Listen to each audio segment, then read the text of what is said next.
Munugode MLA Komatireddy Rajagopal Reddy వ్యవహారం CM Revanth రెడ్డికి తలనొప్పిగా మారిందా? రాజగోపాల్ చేసిన వరుస విమర్శలతో ముఖ్యమంత్రి ఉక్కిరిబిక్కిరవుతున్నారా? అటు రాజగోపాల్ రెడ్డిని కంట్రోల్ చేయడానికి కాంగ్రెస్ ఇబ్బంది పడుతోందా? పీసీసీ క్రమశిక్షణ కమిటీ ఆయన్ను టచ్ చేయకపోవడానికి గల కారణమేంటి? రాజగోపాల్ రెడ్డి దూకుడుకు బ్రేకులు ఎలా వేయాలి? ప్రస్తుతం కాంగ్రెస్ పార్టీలో ఇదే హాట్ టాపిక్ గా మారింది.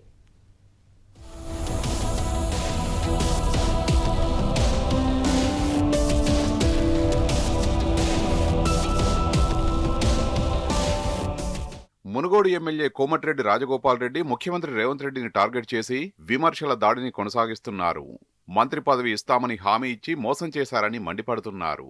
అటు రాజగోపాల్కు మినిస్టర్ పదవి ఇస్తామని అధిష్టానం హామీ ఇచ్చినా సామాజిక సమీకరణాల కారణంగానే సాధ్యం కావడం లేదని ఇటీవల ఉప ముఖ్యమంత్రి బట్టి విక్రమార్క చెప్పుకొచ్చారు. ఈ విషయంలో బట్టికి ధన్యవాదాలు తెలిపిన రాజగోపాల్ రెడ్డి సామాజిక సమీకరణాలు సెట్ కాకపోవడం వల్లే సాధ్యం కాలేదని చెప్పడంపై తీవ్రస్థాయిలో రియాక్ట్ అయ్యారు. మంత్రి పదవి హామీ ఇచ్చేటప్పుడు కోమటిరెడ్డి వెంకటరెడ్డి తాను అన్నదమ్ములమని కాంగ్రెస్ నేతలకు తెలియదా అని ప్రశ్నించారు. భువనగిరి ఎంపీ అభ్యర్థిని గెలిపించే విషయంలో రెండోసారి హామీ ఇచ్చిన సందర్భంలోనైనా ఈ విషయం గుర్తుకు రాలేదా అని అడిగారు. మనసుంటే మార్గం ఉంటుందన్నారు రాజగోపాల్ రెడ్డి. 9 మంది ఎమ్మెల్యేలు ఉన్న ఖమ్మంలో 3 మంత్రులు ఉంటే తప్పులేదు గాని 11 మంది ఎమ్మెల్యేలు ఉన్న నల్లగొండ జిల్లాలో 3 మినిస్టర్లు ఉంటే తప్పేంటని నిలదీశారు. మంత్రి పదవి విషయంలో జాప్యం జరిగినా పర్వాలేదు కానీ కనీసం నియోజకవర్గానికి అభివృద్ధి నిధులు విడుదల చేయకపోవడంపై రాజగోపాల్ రెడ్డి తీవ్ర అసంతృప్తిని వ్యక్తం చేస్తున్నారు. నన్ను గెలిపించుకున్న ప్రజలకు నన్ను అవమానిస్తే వాళ్ళు అవమానించినట్టు కదా. మునుగోడు ప్రజలకు అన్యాయం చేసినా రాజగోపాల్ రెడ్డికి అన్యాయం చేసినట్టు. మీ అందరికి అన్యాయం చేసి ఇక్కడ అభివృద్ధికి నిధులు రాలేదంటే నేను శాసనసభ్యునిగా నేను సంతోషంగా ఉంటానా? అంటే మీకు అన్యాయం జరిగితే నాకు అన్యాయం జరిగినట్టు కాదా? సరే, నాకు మీరు మాట ఇచ్చినప్పుడు ఇద్దరు, కానీ అప్పటిదాకా మాత్రం మునుగోడు అభివృద్ధికి మాత్రం సహకరించండి, ఒక్క రూపాయి కూడా ఆపచ్చుకుంటా ఇస్తామన్న మాట ఆలస్యమైంది. సమీకరణలు కుదరలేదని అంటున్నారు. ఎందుకు కుదురుతారో సమీకరణలు? మనసు ఉంటే మార్గం ఉంటుంది. ఎవరు కుదరలేదు రాకుండా ఎందుకు కుదురుతారో సమీకరణలు?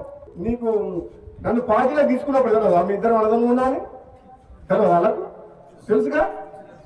మన పార్లమెంట్ ఎన్నికలప్పుడు రెండోసారి ప్రామిస్ చేసి మాట ఇచ్చినప్పుడు కదా మీ ఇద్దరు అర్థం. అంటే వాళ్ళు ఎట్లుందంటే ఒడ్డు దాటినాక ఓడమల్లయా, ఒడ్డు దాటినాక బోడమల్లయా అన్నట్టుంది. ఇప్పుడు సమీకరణలు కుదురుతలేవని మన బట్టి విక్రమార్క గారు అంటున్నారు. ఏం కుదురుతలేవు? 9 మంది ఎమ్మెల్యేలు ఉన్న ఖమ్మం జిల్లాలో 3 మంత్రులు ఉన్నారు. 11 మంది ఎమ్మెల్యేలు ఉన్న నల్గొండకు 3 ఉన్నారు. తప్ప మహబూబ్నగర్కు ముఖ్యమంత్రి ఇచ్చినాం కదా మనం. రేవంత్ రెడ్డికి ముఖ్యమంత్రి ఇచ్చినప్పుడు ఇద్దరు అన్నదమ్ములు తప్పేంది? ఇద్దరు నమ్మడంలో ఎవరైనా తక్కువ ఇద్దరికిద్దరే గట్టలమేగా ఇద్దరం. మునుగోడులో రోడ్లు లేవు, ప్రభుత్వ బడులు లేవు, ప్రభుత్వ ఆసుపత్రులు లేవు, కరెంటు సమస్యలు ఉన్నాయి. ఎన్ని రకాల మునుగోడులో మన సాగునీరు కాలువలు ఉన్నాయా? ఎమ్మెల్యే కోమటిరెడ్డి రాజగోపాల్ రెడ్డి వ్యాఖ్యల వెనుక అసలు ఆంతర్యం వేరే ఉందట. ఇచ్చిన హామీ మేరకు మంత్రి పదవి ఇచ్చేందుకు కాంగ్రెస్ అధిష్టానం సానుకూలంగా ఉన్నప్పటికీ రేవంత్ రెడ్డి అడ్డు తగులుతున్నారని భావిస్తున్నారట. రెండో విడత మంత్రివర్గ విస్తరణలో రాజగోపాల్ రెడ్డికి క్యాబినెట్లో చోటు కల్పించాలని హైకమాండ్ భావించినా రేవంత్ అందుకు ఓకే చెప్పకపోవడం ఇందుకు కారణమని talk. Bodhan MLA Sudarshan Reddy, Ibrahimpatnam MLA Malreddy Rangareddy సన్నిహితులు పదవి దక్కకపోతే రాజీనామా చేస్తామని హెచ్చరించడాన్ని సాకుగా చూపి రేవంత్ రాజగోపాల్కు చెక్ పెట్టారన్న వాదన ఉంది. ఈ విషయం తెలుసుకున్న రాజగోపాల్ రెడ్డి కావాలనే గత కొంతకాలంగా సీఎం రేవంత్ రెడ్డిని టార్గెట్ చేస్తూ వరుసగా అసంతృప్తిని వెళ్లగక్కుతున్నారట.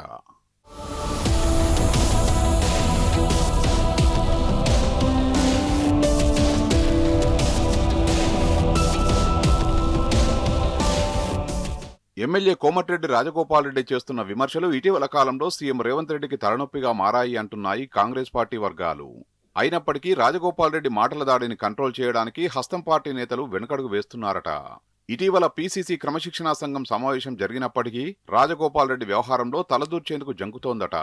రాజగోపాల్ విషయంలో అధిష్టానం ఎందుకు మౌనంగా ఉంటోందన్న చర్చ కాంగ్రెస్ లో జోరుగా సాగుతోంది. ఇప్పటికైనా అధిష్టానం సీఎం రేవంత్ రెడ్డిపై రాజగోపాల్ రెడ్డి చేస్తున్న విమర్శల దాడికి బ్రేకులు వేస్తుందా లేక చూస్తూ ఊరుకుంటుందా అని పార్టీ శ్రేణులు చర్చించుకుంటున్నాయి.